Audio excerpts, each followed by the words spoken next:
Welcome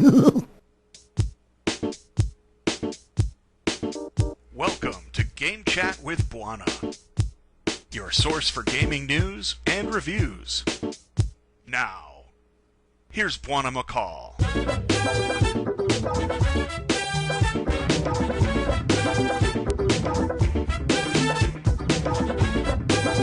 What's up, my people? It is Monday,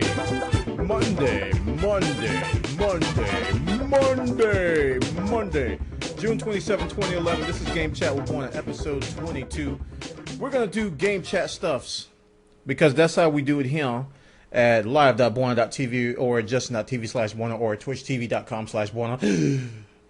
So many URLs. That's what we do it here every Monday night. Around 8 p.m. Eastern, we talk about the latest gaming news, whether it be about Reggie's third ear, whether it be about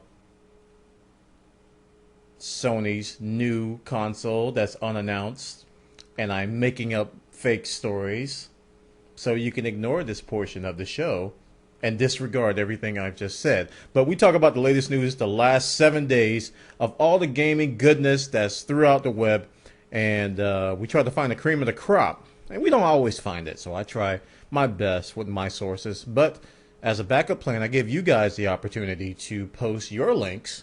So in case I don't find all the stuff, you guys can give me the other stuffs, and we have a big pile of stuff that's like the golden stuffs of stuffs that's sitting on the mantle about stuff. It's so beautiful, that stuff.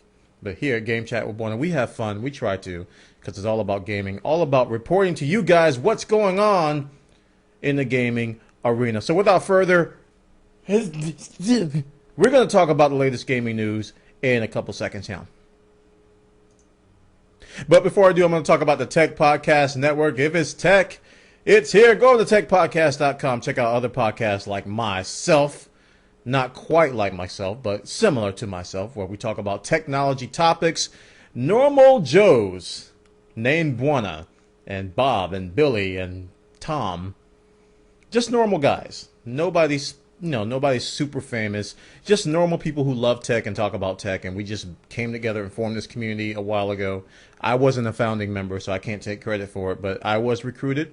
And these guys showed me a lot of stuff, a lot of things, and I think they can help you too. So come join the Tech Podcast Network. You can even listen if you don't want to do podcasts, or if you are a podcaster, got a few under your belt, you can join our network, get some great benefits. We spread your podcasts, get your name out there. We even get you some sponsorship deals over there at the Tech Podcast Network. Go to techpodcast.com. Check us out over there. So we're going to go ahead and get started really, really quick here. And we're going to talk about a follow-up story that I think you guys know about. I think a couple of you may know about this. Some of you, I think a handful, a small, probably like 5 of you know about this. I would say 5, maybe 6 of you know about this next story. Remember last time I talked about on Game Chat with Bwana, episode 21, we talked about the possibility of TF2 going free to play, and there was all kinds of evidence, and there was Dota 2 in the conversation, and all kinds of just hints and rumors pointing to the title going free to play. Though I don't think the show was even over yet.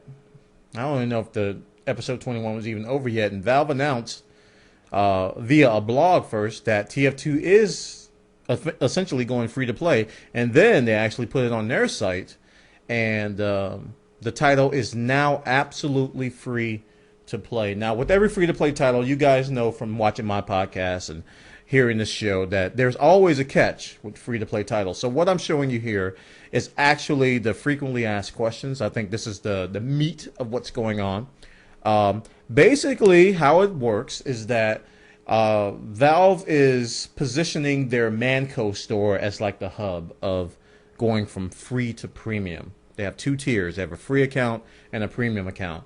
And the Manco store is where they sell the hats and the accessories and all the goodies you could buy in TF2 before it went free to play. So what Valve is saying is that if you have bought anything on the Manco store, whether it be one hat, whether it be any kind of hat, that qualifies you as a premium owner. Obviously, if you purchase the game, you're also a premium owner. So right now, if you have never played TF2 or never bought TF2, what you can do is you can download the game for free. Go to the Manco store if you desire a premium account. Go to the Manco store, find the cheapest item there, buy it, and you'll become a premium account. Now, why in the world would you want a premium account? Here are the details that are listing the differences between the two. You should be able to see that. I'll make it a little bit bigger. The free account gives you so many slots. There's a limited amount of slots in what's called a backpack. In TF2, you're given a backpack where you can store items you pick up. Yes, TF2 has an item pickup system. It was introduced, people went nuts. You only get 50 slots. And you only are exposed to standard items. So essentially they're putting a cap on a lot of the free things you can do when it comes to factors outside of the core gameplay. You do have access to all the maps. You do have access to all the customizations, all the things we loved about TF2. You have access to all of that stuff. But when it comes to crafting, when it comes to items and storage and all those things that were added a few patches ago, you kind of got limitations. So if you want to get past those limitations, you can have a 300 pack backpack expandable up to 1,000 because you can buy extra slots. You get access to the standard rare and cosmetic items. All the blueprints are available for crafting. Full trading capability. So you're not going to be able to trade fully with the free account. You can only receive items, and you can also gift items with the premium account. It's to me, I personally would be happy with the free account because I really don't care about the item system. I think actually the item system kind of turned me off in a direction it was going. So if you guys are interested in TF2, you're like, oh, I don't know if I want to do this free to premium thing. To me, the fun in TF2 is pretty much going to be available to you. So everything else is exactly the same. That's the message they have here. Blah, blah, blah, blah. And they tell you how to install it here. You basically just have to install Steam and click on the Install TF2 button, and that's what you got. So if you're an existing player, what they're going to do is they're going to reward us with, wait for it, we're getting a hat. They're going to give us a rare, exclusive, special, shiny, golden, brown, yellow, tin, lead, silver hat.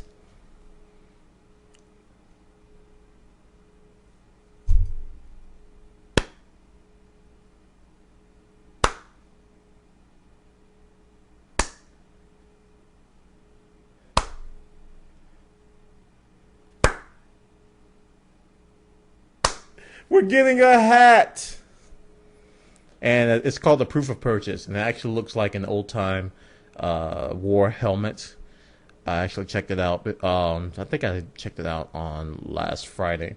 So yeah, we're getting a hat, and I think you get access to things like coaching. I don't know, coaching didn't sound all that great, so I'm not going to talk about it. You guys read up on it if you want to get more about it.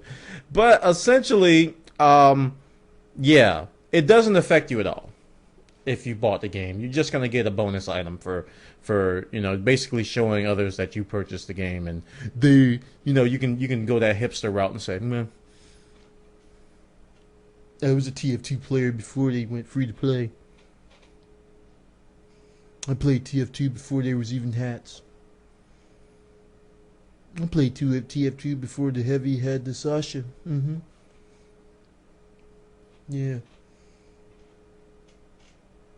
I played TF2 when they only had one meet the video. There was only one meet the video, and I played TF2. You noobs enjoy your free hats. You noobs enjoy your hats. I was a TF2 player when there weren't any hats. Just fine with stock vanilla TF2. TF2 players. I'm hipster. TF2 man. Yeah. Check it out! Over on TeamFortress.com/free-to-play, you can get all the details about this awesome game that, I gave it a lot of flack Let me get rid of my bookmark bar here. I gave it a lot of flack because I really used to play this game a lot. You guys who follow me for a while, I played TF2 way too much. There was very few times where I wasn't playing TF2. And I was making videos about it. I was talking about it. I was all over it. And then I got turned off by the direction it was going. So it is a good game at its core. If you can find a good server, you're going to have a lot of fun. But if you find these trading servers and people, trading items and farming and idling and just everything's around hats, then it takes away from the game. But it's a great game, and I think you guys are going to be very, very happy with it. If you've never played it, you're going to have fun. Outside of the hat stuff, you're going to have fun. So check it out, guys. teamfortress.com/free-to-play. Get the details over now. Now, we're going to talk about another game that I don't think a lot of you knew about or know about. And I love this game. I love this game. Oh, Tribes. Arguably, Tribes 2 is in my top 5 list of best games ever. And, people always ask me, Bwana, what's your favorite game? I can't name it, but I can give you some titles that I just absolutely adored. Like, oh, I love this game. That kind of thing. I would wake up wanting to play Tribes 2.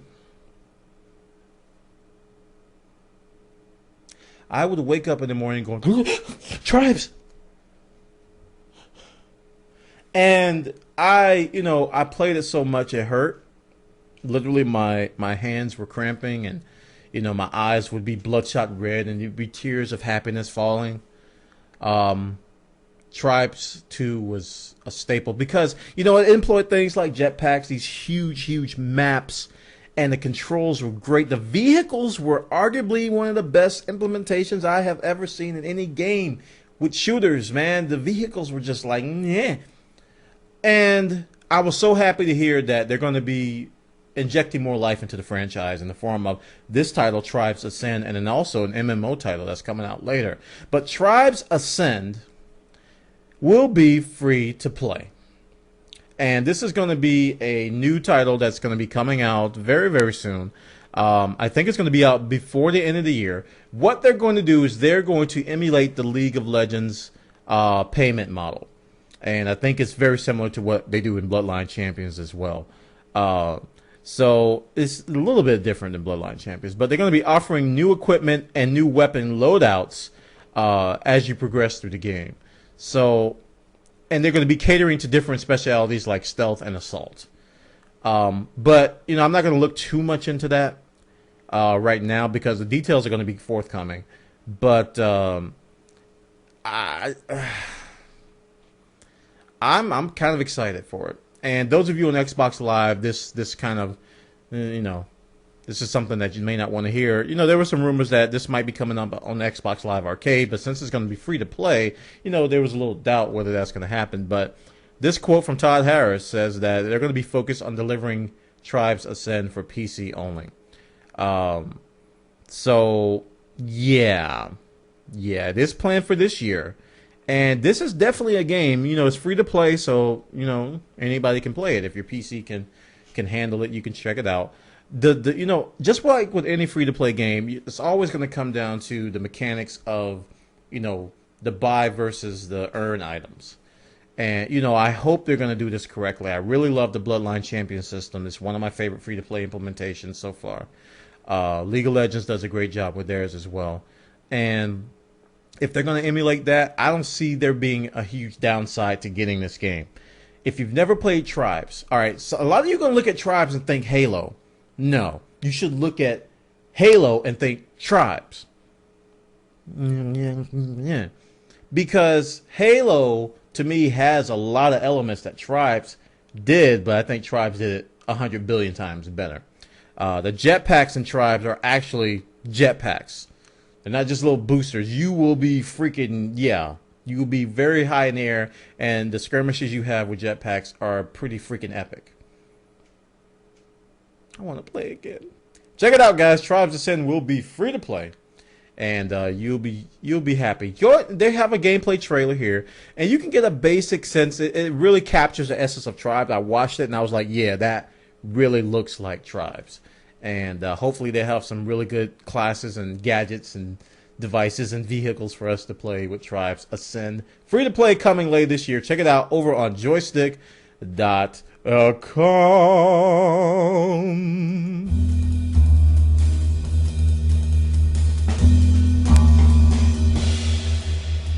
Tune in to all things Bwana throughout the week on live.bwana.tv and on twitchtv.com/Bwana.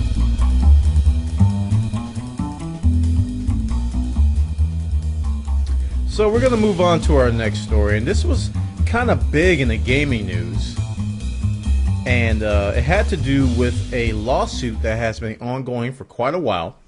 And I hadn't been following it that much, but when the ruling came down today, I kind of caught up on what was going on. Basically, there was a huge case about classifying free speech elements into video games and violent video games. And what they wanted to do, there was this guy who filed a lawsuit that wanted the government to prohibit minors from purchasing violent video games. So this was a move to kind of classify games as different from other medium like movies, TV, and other things like that, and books, movies, TVs, and books, which are protected by free speech in that the government really can't intervene.